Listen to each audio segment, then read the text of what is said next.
kabisa, Rozari Takatifu ni sala kutoka mbinguni kupitia Mama Bikira Maria, ambapo alimkabidhi Mtakatifu Mama Dominiko mwaka 1214, ambapo Dominiko huyo ni mtawa, alikuwa ni padri huyu Karmeli, ambaye alikabidhiwa Rozari Takatifu na Mama Bikira Maria alipokuwa anasali na kufunga huko msituni bila kula wala kunywa katika misitu ya Toulouse huko Ufaransa, akisali kwa ajili ya uongofu wa wakosefu ambao walijulikana kama Walbajensia.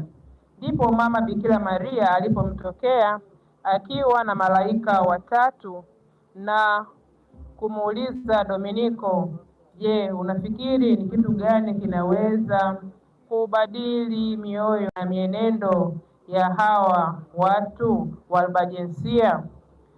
Naye alimwambia, Mama wa Mungu, wewe wajua ni kitu gani kinaweza kuwabadili mioyo yao.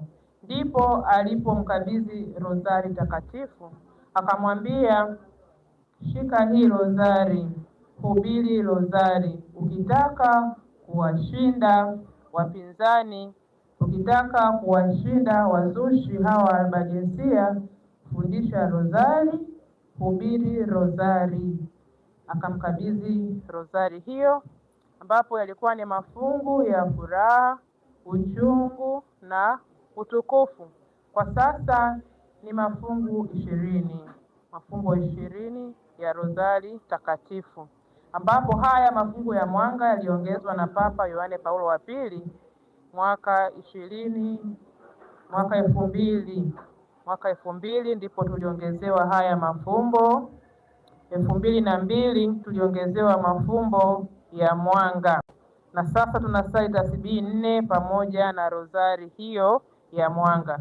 Kwa hiyo ukiangalia hii sala ya Rozari Takatifu ina umbo la mawaridi, ni bustani ya mawaridi ama ni taji la mawaridi. Unaposali rozari unatengeneza taji la mawaridi kwa ajili ya kumpamba Mama Bikira Maria na Bwana wetu Yesu Kristo, kwa sababu neno lenyewe rozari kwa Kilatini maana yake ni Rose of Garden, maana yake bustani ya mawaridi.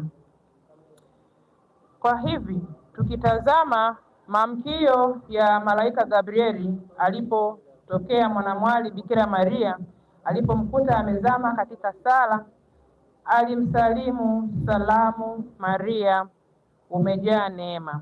Kisoma Luka 1:26 unaona kabisa kwamba hii sala ya salamu Maria ni sala yenye nguvu, ni sala ambayo imetoka kwa Mungu mwenyewe, na hivi kwa kila Mkristo Mkatoliki anapaswa kujua na kuelewa maana na thamani ya sala hii ya Rozari Takatifu na umuhimu wake katika maisha yake, na hivi ataisali sio kila siku tu, bali ataisali kila saa. Atatamani kusali kila saa, atakuwa na hamu ya kusali rozari kwa sababu anamwamkia mama wa Mungu. Ni maamkio kwa Mama Bikira Maria. Kwa hiyo hii sala ya Rozari Takatifu tunaona tena katika Isaya 6:3 ni mwigo wa wimbo wa malaika ambao wanaimba kwa kupokezana. Kasome Isaya 6:3. Kuna mababa na watakatifu wa kale waliopita wamejaribu kuonyesha thamani ya ibada ya Rozari Takatifu. Kwa mfano, Papa Gregory wa 14 yeye alisema sala hii inaongeza fadhila ya wema. Sala ya Rozari Takatifu inaongeza fadhila ya wema, maana kwamba mtu anapokuwa anasali rozari, kama alikuwa ni mwema, basi mambo mema yanatukuzwa ndani yake, anakuwa mwema zaidi. Na yule ambaye alikuwa amekengeuka, anaposali rozari basi anaongoka na anakuwa mtu mwema. Mtakatifu Padre Pio wa Pietrelcina anasema, shikilia punje za rozari takatifu kama unashika mkono wa Bikira Maria. Atakulinda, atakukinga, utakuwa salama. Padre Pio alikuwa anasali rozari 34 kwa siku. Alikuwa anasali rozari 34 kwa siku. Mimi je, lile fungu langu la rozari hai nalisali kila siku au ndio nasali kwa kumbusha? Fungu tu inakuwa mzigo mkubwa. Ama rozari ya siku, kama leo ni Dominika, rozari ya utukufu, je, napata nafasi ya kusali? Tujifunze kupitia watakatifu waliotutangulia yale mema walioyatenda katika kumheshimu Bikira Maria. Basi tuyaige hayo na sisi tujaribu, ili tuweze kujichotea neema na kuweza kumfikia Mungu mwenyewe ambaye ametuumba tumjue, tumpende, tumtumikie na mwisho tuweze kufika kwake juu mbinguni. Mtakatifu Petro Damian yeye anasema hivi: hakuna lisilowezekana kwako, mama Bikira Maria, unayeweza hata kuwainua wale waliokata tamaa ya kuokolewa. Petro Damian yeye anasema hakuna lisilowezekana kwako, mama Bikira Maria, unayeweza kuwaokoa hata wale waliokata tamaa. Tumesikia ushuhuda wa dada Lightness. Mmesikia kilichomtokea mchumba wake katika send-off yake, hakuweza hata kufika, ameparalyze nusu ya mwili. Lakini imani aliyo nayo huyu binti Lightness kwa kipindi ambacho nimemlea hapa kama mwanachama wa Rozari Hai ni kwamba ameiva kwa mama Bikira Maria. Sina mashaka naye, sina shida kabisa. Yaani nilivyomuona anaingia hapa, nilisikia moyo wangu unawaka mapendo. Nikasema wow. Nikasema kumbe ile mbegu niliyoipanda kwa binti huyu Lightness haikuwa juu ya mwamba. Nilipanda mbegu katika udongo mzuri, imemea, imezaa matunda. Hongera, hongera sana. Kutakia kila jema katika maisha yako ya ndoa. Mama Bikira Maria akusimamie, na uchague mama Bikira Maria yeyote. Mama ana sifa nyingi, awe msimamizi wa ndoa yako. Mimi Bikira Maria mama wa Mungu ndiye msimamizi wa ndoa yangu. Kwa sababu lakini alimtegemea mama Maria na Mtakatifu Filomena. Muujiza ukatendeka, chumba wake akasimama, vipimo vyote vinaonyesha havina shida yoyote, lakini mama Maria alisimama na Mtakatifu Filomena. Hakuna linaloshindikana mbele ya mama Bikira Maria, kama anavyosema Mtakatifu Petro Damian. Na wewe upo katika shida, wapo katika changamoto yote ya masomo ya dini, tegemee mama, jiachilie kwake, jiachilie mzima, utaona muujiza. Mimi pia ninao muujiza wangu mmoja ambao hata hapa nilipo nina furaha sana, kubwa sana. Nilipokuja kusoma hapa PhD mwaka jana, nilimchagua mama Bikira Maria mkingiwa dhambi ya asili ndiye awe msimamizi wa PhD yangu. Kwa hiyo ndio maana nakwambia tafuta msimamizi. Mama Maria na sifa nyingi. Mimi ni mama wa Mungu, sababu siku ya tarehe 1 ni ya Bikira Maria mama Mungu, na mapadi waliotufungisha ndoa Padre Misho na Rebangira walisema ndoa hii iwe chini ya Bikira Maria mama wa Mungu, kwa sababu umefunga ndoa siku ya Bikira Maria mama wa Mungu. Kwa hiyo ndio anatuongoza katika maisha yetu yote, mambo yanakwenda tu, ni mama anatusimamia. Kwa hiyo kuna habari nzuri ambayo siwezi kuishare hapa kwenye media, lakini mama amenisurprise jana katika masomo yangu ya PhD. Tutashare huko nje, sio hapa.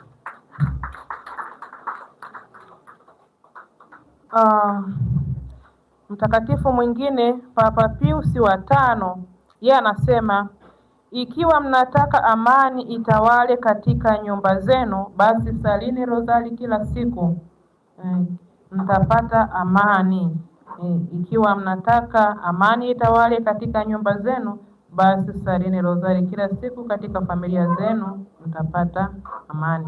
Na Mtakatifu Lawrence yeye anasema sala za Bikira Maria zina nguvu, si kwa asili ila kwa neema, kwani Yesu alimtukuza katika sala.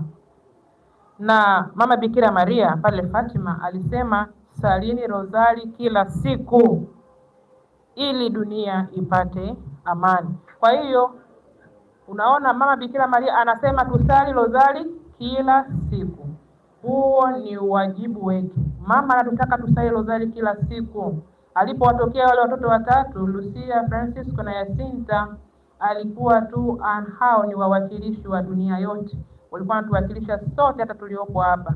Kwa hiyo ilikuwa ni message ya dunia kusali rozari kila siku ili dunia iweze kufanya nini?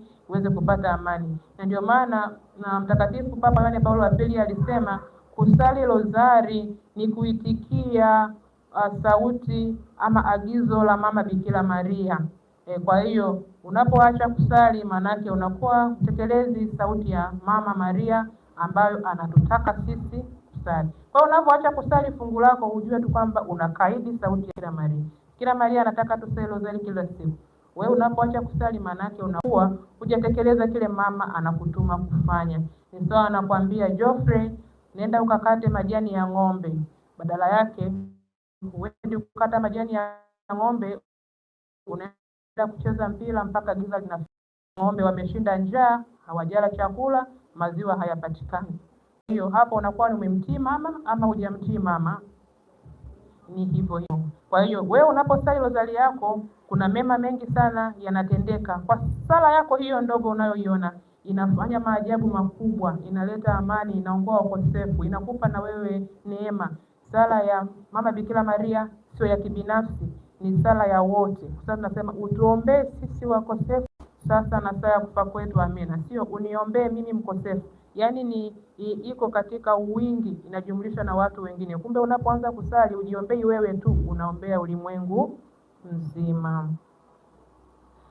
Tukiangalia Mtakatifu Louis de Montfort, yeye anasema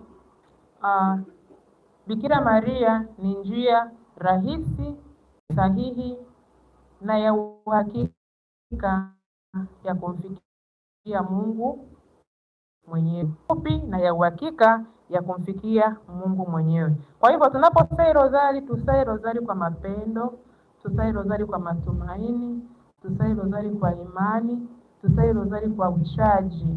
Tusisali rozari huku tunawazawaza mambo mengine, tunakuwa na vivuruga fikra vinapita. Tunapojitoa kusali rozari, tusali rozari kwa uchaji, kwa sababu kanisa linataka mtu anaposali aweze kujichotea neema na matunda. Sasa unaposali bila uchaji unakuwa unapoteza muda. Kanisa halitaki muumini wake apoteze muda katika sala, bali ajichotee neema na baraka katika tendo hilo la kusali. Nakumbuka unaposali rozari ni unashika mkono wa Mama Bikira Maria kama alivyosema Mtakatifu Padre Pio. Ni kweli unashika mkono wa mama. Unapoanza tu kusali Salamu Maria, Mama Maria anakuja. Huwezi kumuona kwa macho lakini anakuwa pale kwa sababu unamsalimu, lazima aitikie salamu unayompa. Mimi nikikwambia hapa, Andrew, mambo vipi? Sio utaitika Nikikwambia hujambo Andrew, utasemaje? Kwa hivyo hata unapoanza kumsalimu Mama Maria anaitikia salamu yako. Kwa hiyo maana yake kwamba anakuwa hapo katika ulimwengu wa roho, kwa lugha nyingine tunasema hivyo, mama anakuwa pale. Na Mama Maria anapokuwepo na mwanae Yesu yupo. Alipo mwana na mamaye yupo. Alipo mwana na mamaye yupo. Alipo Maria naye Yesu yupo. Tumkimbilie mwana, tumuone mama. Tumkimbilie Yesu, tumuone Maria. Ave Maria. Kumbe unapoanza kusali rozari, Mama Maria anakuwa hapo, Yesu anakuwa hapo. Kumbuka Yesu hajitengi na Utatu Mtakatifu. Mungu mmoja nafsi wanajitenga hawa. Utukuzwe Utatu Mtakatifu, na umoja usiogawanyika. Usifiwe Utatu Mtakatifu, na umoja usiogawanyika. Tumemwona Maria unapoanza kusali rozari, Mama Bikira Maria anakuja. Tumesema Mama Bikira Maria hajitengi na mwanaye Yesu. Tumeona Yesu hajitengi na nafsi tatu. Kumbe unapoanza kusali rozari, nafsi tatu za Mungu ziko hapo. Maana yake ni kwamba muda wa kusali rozari ni muda wa imani, unakuwa unakutana na mbingu. Inapokuwa hapo, malaika na watakatifu, sina mashaka wanakuwa wapo pia, kwa sababu wao wamekwisha kuwa watakatifu. Kazi yao ni kumsifu na kumwabudu milele Mungu masaa 24. Manake hawawezi wakakaa mbali ya uso wa Mungu, si ndivyo? Wamekwisha kwenda mbele ya Mungu, hawawezi kukaa mbali na uso wa Mungu. Manake wanakuja Mungu pale alipo na wao wapo, malaika na watakatifu. Ni raha iliyoje! Ni thamani gani hiyo ambayo unapewa mwanadamu mdhambi kama mimi, kukutana na Utatu Mtakatifu muda tu wa kusali rozari. Malaika na watakatifu wananijia, Utatu Mtakatifu unanijia, Mama Maria ananijia na mwanae Yesu. Ni muda wenye thamani kubwa, hivyo hupaswi kupitisha mawazo mengine. Hupaswi kusali huku na scroll simu yako, hupaswi kusali huku unasikiliza muziki, hupaswi kusali huku umeweka headphone au earphone masikioni, hupaswi kusali huku unaongea, kwa sababu Utatu Mtakatifu unakusikiliza sala zako. Malaika na watakatifu wanakusikiliza sala zako. Kwa hiyo unaposali vizuri, sala zako zinapokelewa. Unaposali vibaya, sala zako shetani anazichukua na anakwenda kukushtakia mbele ya Mungu. Namuona Fortunata anaposali, anasali huko anaangalia mpira, anaangalia Arsenal na Madrid, hapo anasali fungu lake la rozari. Hai, unamuona. Kwa hiyo unaposali vibaya, unampa nafasi shetani ya kuchukua hati ya mashtaka kuyapeleka kwa Mungu. Inakuwa yanahifadhiwa katika kitabu chako cha makosa. Kwa hiyo naomba usali rozari kwa uchaji, kwa heshima kabisa, kwa mapendo, kwa matumaini makubwa, ili sala yako iweze kuwa yenye thamani, yenye matunda na yenye uchaji. Tofauti ya rozari hai na rozari hii ya kawaida hii ya Mama Bikira Maria Fatima, ambayo alimkabidhi Mtakatifu Dominico mwaka 1214 kule kwenye msitu wa Tolores, Ufaransa, kama nilivyoanza kwenye introduction kuwaelezea. Ina tofauti gani sasa na hii rozari hai? Utofauti wake upo hivi, ni jinsi ya utekelezaji wake, lakini rozari ni ile ile. Rozari hai ni inasaliwa mafumbo 20, watu 20, furaha 5, mwanga 5, uchungu 5 na utukufu 5. Hayo ni mafungu 20 ya rozari katika mafumbo 4 ya rozari takatifu. Kwa hiyo ni watu hawa 20 sasa wanatafakari, kila mtu kwa muda wake, mahali pake, kila mtu fungu moja. Tunatafakari wote kwa pamoja Injili ya Kristo kupitia rozari takatifu, kwa sababu rozari takatifu ni ufupisho wa Injili. Tunatafakari maisha ya Bwana wetu Yesu Kristo tangu kupashwa habari, kutungwa mimba, kuzaliwa kwake, maisha yake ya utume hadharani, mateso yake, kifo chake na ufufuko wake, pamoja na utukufu wake mbinguni pamoja na mama yake Bikira Maria. Kwa hivyo rozari hai, tunasali rozari kwa kutafakari Injili. Tunasali rozari kwa kutafakari. Kila salamu Maria inatanguliwa na neno, inatanguliwa na tafakari ya Injili katika vitabu vyetu hii rozari takatifu, kama hiki chano cha tafakari kuu ya rozari. niwagawia finalist kama zawadi, ndio kama hicho ama kama hiki hapa. Pia tafakari ziko huko ndani. Rozari hai tunasali rozari kwa tafakari. Hatusemi tu Salamu Maria, naimba kama kasuku, Salamu Maria umejaa neema, Bwana anabarikiwa kuliko wanawake wote, na Yesu mzao wa tumbo lako anabarikiwa.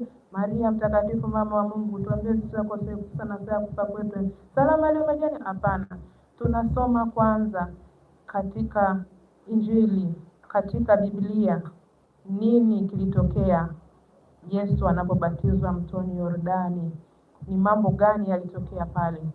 Kuna sauti ilisikika, huyu ni mwanangu mpendwa, nipendezwa naye. Kuna njiwa alishuka. Kuna mambo mengi kadha wa kadha yanajitokeza pale. Kwa hivyo rozari tunasali kwa kutafakari Injili kupitia rozari hii takatifu, lakini tunatafakari neno kabla ya salamu. Tunatafakari nini kilitokea katika fumbo hilo. Kwa hiyo inakufanya uzame katika sala, inakufanya utafakari mambo gani yalitokea pale Yesu anageuza maji kuwa divai kule Kana. Inakufanya uweze kujua ni mambo gani yalitokea. Mama Maria aliwaambia hawa wanafunzi wake wamemfuata, amemwambia hawana divai, naye akamfuata akamwambia wameishiwa divai. Yesu anasema siku bado, nina nini mimi nawe? Hivyo vitu unavikuta sasa kabla usali Salamu Maria, unakuta vitu kama hivyo. Kwa hiyo watu 20 ambao hawakai pamoja lakini wanasali pamoja kwa nia ya ushindi wa moyo safi wa Maria na kumheshimu Mtakatifu Filomena ambaye ndiye somo wetu. Kwa hiyo hawa watu 20 kila mmoja akiwa mwaminifu kusali fungu lake kila siku, hapo ndio uhai wa rozari hai unaonekana. Na kama huyu mwaminifu kusali fungu lako, basi hiyo rozari sio hai tena, inakuwa mfu. Kwa hiyo uhai upo katika kulishiriki lile fumbo kila siku kulisali. Ndio hapo tunasema iko hai, iko active, inasaliwa mahali. Ulimwengu mzima tuko zaidi ya wanachama milioni 18. Makao makuu ya rozari hai mnajua yalipo nafahamu. Tanzania yako wapi? Morogoro. Na ulimwenguni yako wapi? Yako Texas, Amerika. Sawa sawa. Sasa niwashirikishe malengo ya kuanzishwa rozari hai. Yako malengo 6 ya kuanzishwa rozari hai. Kwanza ilikuwa kutuliza hasira ya Mungu aliyekasirishwa mno na dhambi zetu nyingi mno, na hivyo tunamtuliza kwa maombezi ya mama Bikira Maria. Lengo la pili ilikuwa ni kulinda na kufufua imani katika roho za Wakristo na kuwaongoa wakosefu. Kadhalika tunaongeza utukufu wa mama kanisa. 3 ilikuwa ni kuleta ushindi wa moyo safi wa Maria, ushindi ambao umetabiriwa hata pale Fatima. Mama Maria alisema moyo wangu safi utashinda. Lengo la 4 ni kwa ajili ya kumheshimu Mtakatifu Filomena aliyesomo na mlinzi wa rozari hai. 5 kwa kuombea maaskofu, mapadri, watawa, wagonjwa na watakaokufa leo ili wapate kifo chema. Kadhalika kwa kuombea amani katika familia zetu, nchi yetu na ulimwengu mzima. Na lengo la 6 kuanzishwa ni kumfanya shetani asiweze tena kuwa na nguvu kwetu saa ya kufa kwetu. Hayo ndio malengo ya kuanzishwa rozari hai, na aliyeanzisha ni mwenye heri Paulina Maria Jarkot mwaka 1826. Baada ya kuona kuna mdororo, rozari haisaliwi, imebaki kuwa wanasali watawa na masista wachache, masista, mapadri na walei wachache wenye mapenzi na mama Bikira Maria. Ndipo akasali kwa sala nyingi na kufunga na kuomba. Jinsi gani sala ya rozari iliyoanzishwa toka mwaka 1214 tunafika 1826 hakuna tena watu wanaoithamini. Ndipo Roho Mtakatifu akamfunulia kwamba sala hii ya rozari inaweza ikagawanywa katika vipande 15. Kwa wakati huo ilikuwa ni mafumbo matatu: furaha, uchungu na utukufu. Kwa hiyo akaanzisha jumuiya za watu 15, kila mmoja anamgawia fungu moja. Kwa hiyo akawa na jumuiya nyingi sana zenye watu 15, na hapo ikaenea Ufaransa nzima na ulimwengu mzima, hata sisi ikatufikia Tanzania mwaka 1986. Na mwaka huu tunamshukuru Mungu kwa kufikisha miaka 40 ya Rozariae tangu ingie Tanzania, na ulimwenguni ni miaka 200. Tunamshukuru Mama Maria kwa ajili ya mwenye heri Paulina Maria Jaricot. Tumwombee kwa Mungu aweze kuwa mtakatifu, atuombee tuweze kufika huko mbinguni, tukutane naye. Sisi ametuachia utume huu, tuuendeleze. Utume uko mikononi mwetu, uko mdomoni kwetu. Tunaposali rozari mafungu yetu, tusali kwa ajili ya kumwomba Mungu aendelee kuongeza idadi yetu. Tusali kwa ajili ya kuombea wanachama wenzetu waweze kuimarika ulimwenguni kote. Tusali kwa ajili ya watu waendelee kumpenda Mama Maria na kutekeleza wajibu huo wa kuitikia wito wa kusali rozari kila siku. Lakini tumuombee sana mtakatifu mwenye heri Paulina Maria Jaricot aweze kutangazwa mtakatifu mapema. Itakuwa ni furaha iliyoje akatangazwa mtakatifu tukiwa bado tuko hai. Tutafurahi, tutamtukuza Mungu kwamba mwasisi wetu wa utume wa Rozariae ni mtakatifu, yuko mbinguni akituombea. Ave Maria. Basi nawatakia utume mwema, msiache kusali. Kumbuka kusali. Ratiba zibane vipi, testi ziwe nyingi kiasi gani, mitihani iwe migumu namna gani, kumbuka kusali. Kumbuka kusali fungu lako, kwa sababu unaposali fungu lako unastahilishwa neema za wanachama wote ulimwengu mzima. Nimekuambia tuko zaidi ya milioni 18.